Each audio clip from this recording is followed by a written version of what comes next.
हाँ जी मिगलानी साहब, नमस्कार सर। नमस्कार सभी दर्शक साथियों को भी, और सभी यहाँ पशु पक्षी जो हमें देख रहे हैं उन सबको प्रणाम। बिल्कुल सर। मिगलानी साहब, सबसे पहले तो हम परम पिता परमात्मा से हाँ सर। बारिश की कामना करते हैं। भगवान जो हमारे बादल बाबाओं को आज्ञा दे, जो हमारी प्रायोरिटी है। हाँ, ये सख्त जरूरत है इसकी। गर्मी से बेहद हर जीव, अल्लाह मेघ दे, हाँ, और सबको गुड़ पानी दे। हाँ। दूसरी बात, हम उन भटके हुए भाइयों के लिए, चाहे मुसलमान है, चाहे हिंदू है, चाहे कोई दूसरा है, हाँ उनके लिए सद्बुद्धि कामना करते हैं। बिल्कुल सर। तो हम अपनी बात शुरू करते हैं मिगलानी साहब। हाँ सर। मिगलानी साहब, ऐसा है, कोई भी व्यक्ति यदि 10 दिन लगातार टीवी चैनल देख ले, हाँ सर, यानी समाचार देख ले, हाँ तो उसका ब्रेन वॉश हो जाता है। ये क्या आप इस बात से सहमत हैं? बिल्कुल। पता है क्या सर, हाँ। कोई भी चीज अपने दो माइंड होते हैं ना, एक कॉन्शियस एक सब कॉन्शियस। तो कॉन्शियस माइंड तो थोड़ी देर बाद फ्लैश आउट हो जाएगा अरे साहब, लेकिन जो बार बार ऐड भी आती है, चाहे कोई चीज दिखाई जा रही है, उससे पता क्या होगा, उसके सब कॉन्शियस माइंड में वो छाप लग जाएगी। जैसे मैं आपको फॉर एग्जांपल बात करूँ, एग्जांपल तो हजारों हैं, लेकिन एक एग्जांपल ऐसा बताऊंगा जो बिल्कुल सार्वभौमिक है। बिल्कुल सर। ऐसे ऐसे बच्चे हैं जो यूनिवर्सिटी, जो ये व्हाट्सएप यूनिवर्सिटी के ना, हाँ सर, आज बेरोजगारी इतनी है, 300-400 रुपए में किराए पे मिल जाते हैं। वो बेचारे इतनी गंद फैलाते हैं, हालांकि न चाहते हुए भी वो, उनको पता भी नहीं तुम कर्ण के लग रहे हो, लेकिन वो पाप कमा रहे हैं। क्या? बापू गांधी, बापू गांधी, महात्मा गांधी का, जिसका वर्ल्ड में महात्मा के नाम से जाना जाता है, जिसमें भारत की पहचान कराने वाला व्यक्ति, उसको पता नहीं क्या क्या कह देते हैं, और उसके हत्यारे को, जयचंद जो आतंकवादी है, उसको शाबाशी देते हैं। ये क्या कमाल है? ये सिर्फ मीडिया कमाल है। ऐसा ये जो ब्रेन वॉश किया जा रहा है ना, ये बहुत ही खतरनाक है। इसी प्रकार खाली हिंदुओं में नहीं है, मुसलमानों के अंदर भी है। जो मुसलमान कट्टर हैं और जो हिंदू कट्टर हैं, ये दोनों ही देश पर दीमक की तरह इस देश को खाए जा रहे हैं। क्या आप सहमत हैं इस बात से? आप सही कह रहे हो। जो कट्टरतापन होता है ना, वो वाकई नुकसानदायक, क्योंकि वो किसी दूसरे को सहन नहीं करेगा।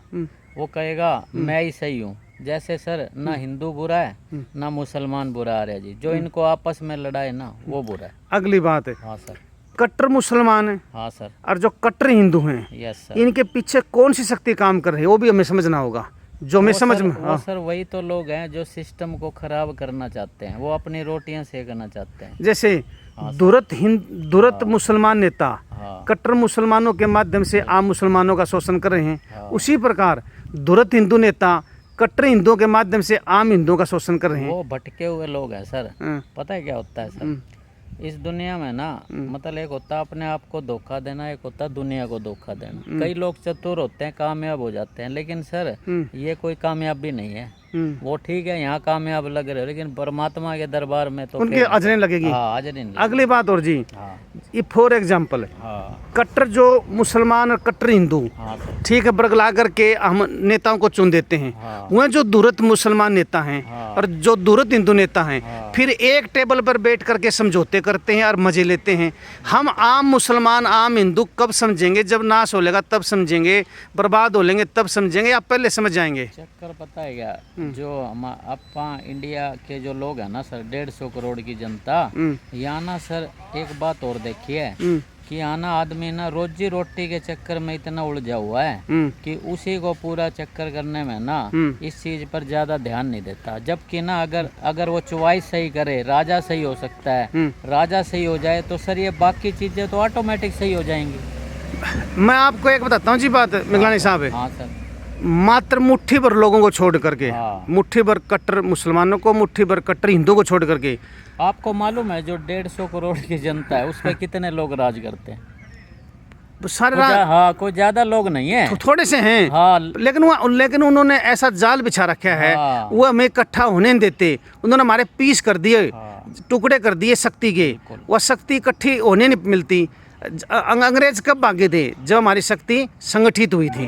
तो इसी प्रकार ये जो धुरत नेता हैं, ये कब भागेंगे? जब हमारी शक्ति संगठित होगी। जो कट्टर भाई है ना, ये बेचारे इतने विचलित हो चुके हैं, इनको खुद भी नहीं पता। और एक बात और कह दूं आपकी बात का, यहाँ ना बुरे लोग ज्यादा नहीं है, थोड़े हैं।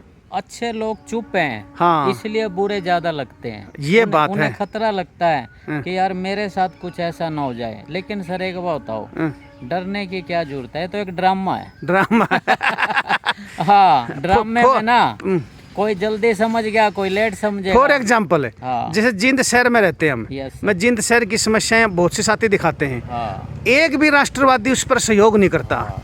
तो ये क्या है, ये ड्रामा ही तो है। ये ड्रामा ही तो है। ड्रा- लेकिन एक ड्रा- काम कर लेना आप भी, हमने भी प्रण कर रखा है हैं। कि ड्रामे में ना अपना रोल सही करना, हाँ। किसी दूसरे के रोल की वजह से विचलित मत हो जाना। तो आज की वीडियो का साथियों हमारा कुल सारांश ये है, आपने यदि जिंदगी को स्वस्थ जीना है, टीवी चैनल को आज से ही समाचार देखना बंद कर दो। आप अपने भाइयों में शामिल हो जाओगे। जो समाचार देख रहा है उस समाज से कट जाता आज के दिन, बिल्कुल जहर फैलाया जा रहा है। दूसरी हमेशा सर आप अच्छा चाहते हैं तो दूसरे को अच्छा देना सीखें। बिल्कुल दूसरी बात, कट्टरता को छोड़ करके भगवान सबका एक है। इस धरती पर लगभग 750 करोड़ लोग जितने भी हैं, सभी सनातनी हैं, सभी के दिल में एक ही भगवान बसता है, सब एक ही रचनाकार की सब मूर्ति हैं। तो साथियों ये थे हमारे कुछ विचार। आप अपने विचार सौहार्द तरीके से लिखें। कुछ एक और मजाक की बात आ गई, कट्टर लोग इतने निष्ठुर हो चुके हैं, नु लिखेंगे कुत्ते चमचे, उनको ये नहीं पता रहा तुम भी हिंदू हम भी हिंदू हैं। बड़े मैंने उनको बेचारा पर दया आती है, वो लिख क्या रहे हैं। देख कट्टर लोगों की भाषा देखो। तो इसलिए कहता हूँ कट्टर लोगों के जो जीवन में अंधेरा छा गया, वो हमारे भाई हैं, चाहे मुसलमान है चाहे हिंदू है। हम भगवान से प्रार्थना करते हैं इन कट्टर लोगों के दिमाग में सद्बुद्धि दें, ताकि धूर्त नेताओं के चंगुल से बच जाएं और अपने भाइयों में शामिल हों और देश का विकास हो। बहुत बहुत धन्यवाद।